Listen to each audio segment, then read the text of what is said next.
This is how you develop wrestling strength to dominate the mats. Now this video will focus on the off season, a time where you are doing a little less wrestling and you can spend more time developing physical qualities important to wrestling. Now, when we talk martial arts and combat sports, I like to think of it on a spectrum. On here, we have a more strength dominant side and a more speed dominant side of the spectrum. Grappling arts tend to fall more on the strength side, MMA more in the middle, and then we have striking more on the speed side. Now, if we look into the research, we see this play out where wrestling and grapplers typically display greater levels of strength compared to strikers and MMA athletes. And while strength is an important quality within these sports, it doesn't mean obviously speed isn't important and vice versa. However, a lot of your training will be geared towards getting stronger. Interestingly, there's an old study that suggests that physiological qualities such as strength is the best way to predict performance in elite level wrestling.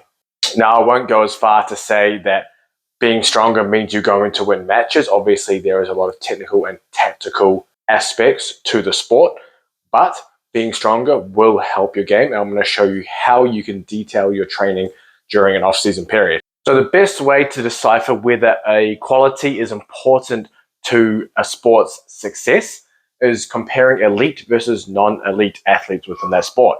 So this study actually looked at 126 wrestlers and they classed them in three categories: top elite, elite, and amateur. And top elite were the ones that won Europeans or world championships. Elite were the ones that participated in those events but didn't win. And then we have amateurs who didn't compete in those events.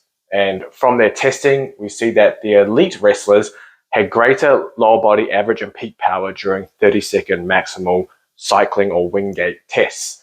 Now, there were no differences seen between the top elite and the elite competitors, potentially showing that once a certain level of strength or power is reached, then it comes down more to how an athlete performs on competition day and technical practices. Now, the reason we compare elite and non-elite athletes within the same sport is if all of the elite athletes possess something that the non-elite athletes don't, then that quality is likely important. But often we see physical qualities where the amateur athletes perform the same or better.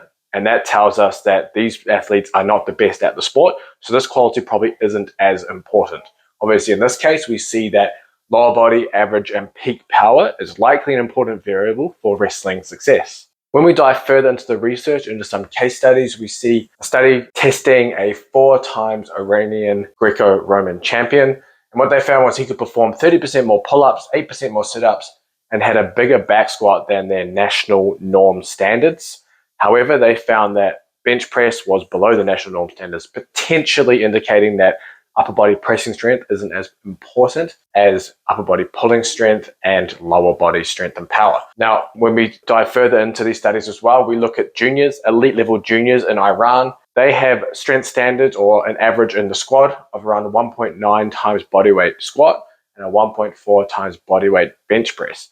Now, when we compare these to Division III wrestlers, college wrestlers in the USA, we see these numbers are greater than Division III college wrestlers in these studies, potentially indicating that higher level wrestlers are stronger.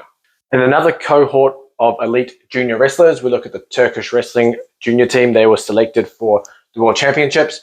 They compared that group to that group that was not selected for the World Champions, and they found that the selected group had a 10% greater grip strength, 12% greater isometric back strength, and 7% greater isometric leg strength. And overall, when we look at the rest of the data surrounding elite level wrestlers at the senior level, stronger back squat, stronger bench press, more power, more fat-free mass. So being bigger, stronger, more powerful seems to have an advantage and may help you with your wrestling. It makes sense when you think about the demands of the sport, having to manipulate another human being that is a similar weight to yourself.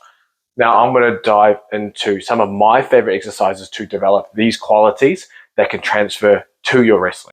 So let's cover my favorite lifting variations to achieve this wrestling strength. First one, I love the idea of using Olympic lifting variations or the Olympic lifts themselves. You don't have to perform the full lifts like the clean and the snatch. You can use variations or derivatives, for example, power snatch, power clean. You can do hang high pulls, snatch high pulls. You can do traditional clean pulls and snatch pulls, all of these exercises are going to develop the ability to move load with speed. You also have overhead variations. Push presses are a staple within most of my programs. It teaches you the ability to drive with your legs and transfer that force and momentum through to your hands. You can also play around with power jerks, split jerks. All of these exercises are great, especially for grappling arts like wrestling. Next on my list, I've got fat bar or towel exercises. Obviously, the grip is vitally important to wrestling. So using fat bars or fat grips or towels, for example, doing towel curls, towel pull-ups, towel carries, are all examples of exercises, of variations of exercises you can use to hammer your grip while still developing pulling strength and isometric strength. With the fat bar, again, you can do fat curls, fat bench presses, fat rows. All of those things are options within your training program. Then obviously with the basic compound lifts, squat, bench press, deadlift, etc. I would even class things like your heavy single leg exercises within this, step ups, Bulgarian split squats, etc. Just don't get too bogged down in the idea of running a traditional powerlifting routine. Yes, powerlifting routines will get you stronger in the big three, but in my opinion, they lack a lot of other things for transfer to athletic development when we're talking wrestling. Loaded jumps. You can use loaded jumps in place of Olympic lifting variations if you're not comfortable doing them. So for example, barbell jump squats or trap bar jumps. However, you can also use them in conjunction with Olympic weightlifting variations. For example, one day might have hang power cleans or hang power snatches. Another day might have loaded jumps. Or you can use it within the same training session, but with varying loads. For example, you might do lighter Olympic lift variations and heavier jumps, or vice versa. You might do lighter jumps and heavier Olympic weightlifting variations. These are things you can play with within the program. Heavy throws, of course, being able to, again, like the push press, transfer that force from the legs through to your arms. You can do things like heavy med ball scoop tosses, rotational throws, all of those are viable. Of course, we have the heavy carries. So you can do carries in bear hug positions, zercher positions, farmer's walk, suitcase carries, fireman's carries. Any of these are perfect. You'll likely need a heavy sandbag to do a lot of them. You can also use heavy kettlebells if you're doing farmer's walks or suitcase carries, heavy dumbbells. Dumbbells are okay. I prefer not to use dumbbells for carries. Dumbbells don't provide the same stimulus that the others do because the weight is in line with your hand. It makes it harder to hold. Yes, it will challenge your grip, but you're often not going to be able to go heavy enough for it to really challenge your upper back. So if you're going to do farmer's walks, farmer's handles, and kettlebells typically are better options. And then for your front-loaded carries, like your bear hugs, zerchers, etc., use heavy sandbags because they're more awkward. And then a little bonus on here is rack work, so within the power rack. So being able to squat off the pins from a dead stop, bench off the pins from a dead stop. These exercises aren't used very often, but they've made some brutally strong individuals centuries ago. We don't see this work done much anymore. I like to use it often. Using the fat grip bench off the pins is probably my favorite exercise in existence. And if you can, for example, fat grip bench off the pins 200 and whatever it is pounds, you can easily bench that weight with a traditional bench press. It also teaches you to quickly produce force as you need to drive it off the pins from a dead stop. So now I'm going to give you some examples of how you might fit this in a training week. And then I'm going to show you an actual workout that I did that is taken from my off-season wrestling program that is in the Sweet Science of Fighting Underground, and I'll take you through that after this section. Here's an example of a 3-day-a-week lifting program for your wrestling off-season. Feel free to screenshot this. This is just one example. When you're doing 3 times a week, you're looking at doing full body sessions so you can get the most out of your training. Now, I'll show you a 4 times a week variation after this, but typically you'll be doing 3 times a week because you might have other things you're trying to develop as well. For example, your conditioning. So having this as 3 times a week gives you the time to do that. If you are undersized, you might look to do 4 times. But this is a general template, and the template will change depending on the phase you're in. For example, if you're just starting your preparation phase, you may not go as intense as this. And obviously, as you progress through, you might use different training organization structures. But this will give you a general overview. So when we're looking at day 1, 2, and 3, they're relatively similar with some small changes. I usually like to make the middle day a little quote-unquote easier. So less large compound exercises and more, I guess you could call them single leg, single arm, things like that. So day 1, starting with a plyometric jump variation. Remember, before all this, you're performing a typical warm-up, and I like to make my warm-ups useful for touching on things that you might not get throughout the session. So for example, you see there's no neck work in this, you'll perform your neck work as part of your warm-up within a circuit or some of your shoulder prehab things and things like that. So plyometric jump, then you move on to your heavy throw, and then your Olympic weightlifting variation, power snatch, power clean, hang power snatch, whatever that's going to be. Then your heavy lower body squat variation exercise. Again, this could be back squat, front squat, ditch squat, whatever you want to use. This kind of template kind of gives you the freedom to choose where you want to go. Then you've got a heavy upper push with an upper pull. So this could be bench press. And then your heavy upper pull, you could even do something like a towel pull-up. You could introduce some of those variations that I showed you within the favorite exercise list in here. So upper body pull, you could do something like a towel pull-up. And then finish with a carry, suitcase carry, bear hug carry, your choice. Day 2, so for example, Monday, Wednesday, Friday, as a general example. Day 2, again, a plyometric jump or a jump. Olympic weightlifting variation is going to be overhead, so push press, power jerk, split jerk, landmine jerk, whatever those are, you can fit into this, and you can superset that with an upper body pull. Typically, some kind of rowing exercise fits well here too, so barbell row, dumbbell row, whatever it is. Single leg lower body exercise, Bulgarian split squat, lunges, lateral lunges, anything there. Hip hinge exercise. Here, I would refrain from doing a heavy compound hip hinge like a Romanian deadlift because you have two heavier lower body stuff on day 1 and day 3. So this will be more remedial or accessory. So it could be something like a back extension. It could be even a light good morning, things like that to develop the glutes, hamstrings, and lower back. Core work and arms. And then day 3 is a very similar structure to day 1, plyometric or jump. Olympic weightlifting variation, again, you'll do a power snatch or power clean. So for example, if you power snatched on day 1, you might power clean on day 3. Or if you are just very comfortable with power cleaning, you might do power cleaning for both, as an example. Or you might go from the floor on Monday and you might go from the hang on Friday. Then a heavy lower body exercise. This could be a deadlift or trap bar deadlift or some kind of deadlift variation. Upper body push, could be something like an incline bench press. And then an upper body pull. Again, could be weighted chin-ups, weighted pull-ups, this time without a towel as an example, and then finishing with some core work. Now, when you're changing this to a 4 times a week set structure, I wouldn't do it full body. I like to do upper lower splits when I'm looking at 4 times a week, especially with athletes who have multiple demands. The reason I like doing that is because it saves your legs or even your upper body, especially within wrestling. So it means you can target all your upper body stress on one day and all your lower body stress on another day, and then your upper and lower body get more days of rest between training sessions. So this is a 4 times a week template you would use if you're undersized, you're looking to gain weight, but still looking to develop strength and power, because if you just go down a pure bodybuilding program, it's not going to transfer well when you start back at wrestling. You need to have a thread of strength, power, qualities, and speed throughout your training program. Now, again, this is just a general template. It could be changed depending on what you have access to, your training age, all that kind of stuff. But this is a general idea. You go lower, upper, rest, lower, upper. You can even go upper, lower, rest, upper, lower. So it just depends on your overall schedule. Obviously, if you're looking to gain size, your conditioning that you'll be doing would be reduced slightly. So for example, in the 3 times a week template, you might do 3 times a week of strength training, and then you might do 3 days a week of conditioning as an example. For this, you might be doing 4 times a week of weight training, and then you might only do 2 days a week of the conditioning. So for this example, it's pretty well a very similar template, except the upper and lower are separated. So day 1, plyo jump, Olympic weightlifting variation, again, power snatch, power clean, a heavy lower body squat, a lower hamstring style exercise. This can be single leg, this can be a leg curl, things like that, and finishing with core work. Upper body, we're going to do a little more volume, a little more exercises, because that's where we want to gain most of the mass.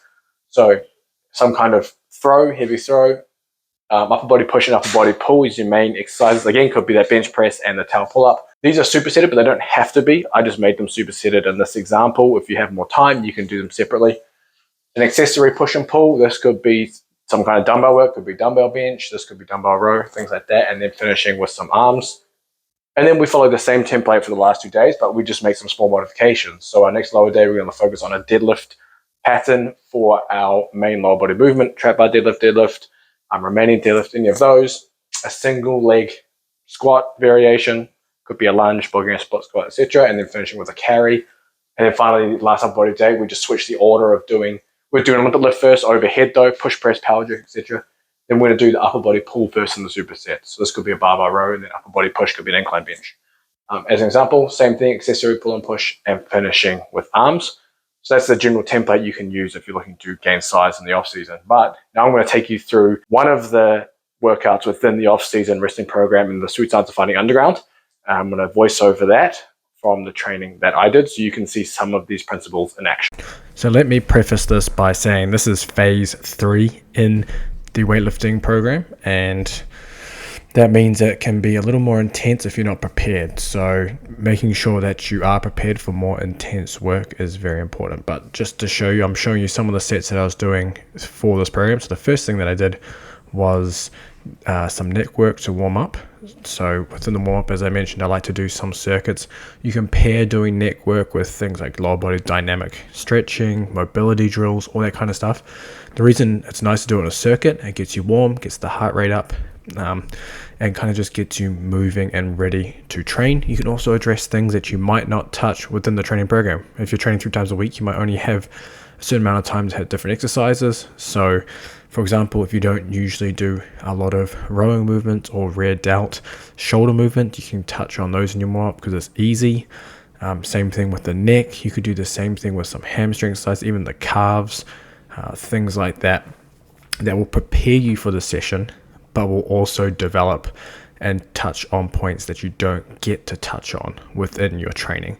So that's the best way to go about the warm-up. But after I went through some neck stuff, I got on the bar, and the first thing was hang power snatches, or you can do power snatches from blocks just above the knee. Obviously, you need to have some technical proficiency to do the power snatch well. So for example, you could just do the high pulls. You don't have to worry about timing the catch. So the high pull would just be pulling it to your nipple line. I've actually got a video of that on the YouTube channel if you want to check that out. But here you go. So hang power snatch, it was 3 sets of 3. This is just another warm-up set. It's all about speed here, moving relatively heavy or light weights quickly. So I just kept it relatively light, 50 kilos, doing some hang power snatches. Again, if you still can't snatch for whatever reason, you can also do hang power clean or any other clean variations or any other high pull variations in this portion of the session. You can even do loaded jumps instead. For example, having a bar on your back and jumping as high as possible. So then we move on to the main strength portion of this one. So this one is a half squat off the pins. So this is part of the rack work. This is just doing a warm-up set here. So importantly, you want to start from the pins. There's actually a lot of, I guess, programs and ways of doing this where people will start from the top and lower themselves down. While you can do this, you still get a lot of that elastic energy built up as you rest on the pins before squatting again. I want this to be from a straight dead stop. You have to have raw strength and power to really nail this. So this is my complex we put together here. So I did half squat off pins, just kept it light, 80 kilos, supersetted with a dumbbell squat jump. And that dumbbell squat jump is done at 10% of body weight. So I only had 10-pound dumbbells as the smallest ones. So it was a little bit over 10 pounds of, not 10% body weight, but it was light enough. So I did sets of 4 off the pins there, supersetted with jumps. Now when you rest, make sure that you take a long enough rest between the squats and jumps that you can give full effort to the jumps, and you might be able to take a little less rest from the jumps to the squats in this case. So this is more of an advanced complex or advanced, I guess, training method to develop strength and power. It's also a relative time saver since you don't have to do the 2 exercises separately. Then moving on to fat grip bench off the pins. So I just did a warm-up set here, but I use my fat grips to add to the bar. If you have a fat bar, even better. If you don't, the fat grips are perfect. They're like $30 on Amazon, and you can add them. I mean, I've had these ones for over a decade. So these ones don't even have the knurling on them. The new ones have the knurling to make it a little better. But essentially you want to set it up where the bar is pretty much on your chest. I probably could have gone one lower here. This is a newer rack, so I wasn't quite sure. I just went with this for today. But I supersetted these 4 reps with explosive incline push-ups. Now you can do these on the floor too, but the reason I like it on the incline is it reduces body weight. So it's more speed. It's more speed orientated when you're doing that explosive push-up versus on the floor. So do them on the bench. It's really nice. And it's just about pushing as hard as you can in your complex. So I'm finishing here with a sandbag carry variation, just a bear hug carry for around 20 meters, 3 sets. If you don't have a sandbag, I highly recommend you get one, especially as a wrestler. But if you enjoyed this, please like, subscribe, share. There's plenty more of this content coming in the future around strength training, conditioning for various combat sports. Also, if you want to have a go at this wrestling program, In the description, we've got a link to the Sweet Science of Fighting Underground. It gives you access to all the training programs, courses, the private community, and you can go through this wrestling off-season program. It's 12 weeks, and it will get you through. And stay tuned for the video next week.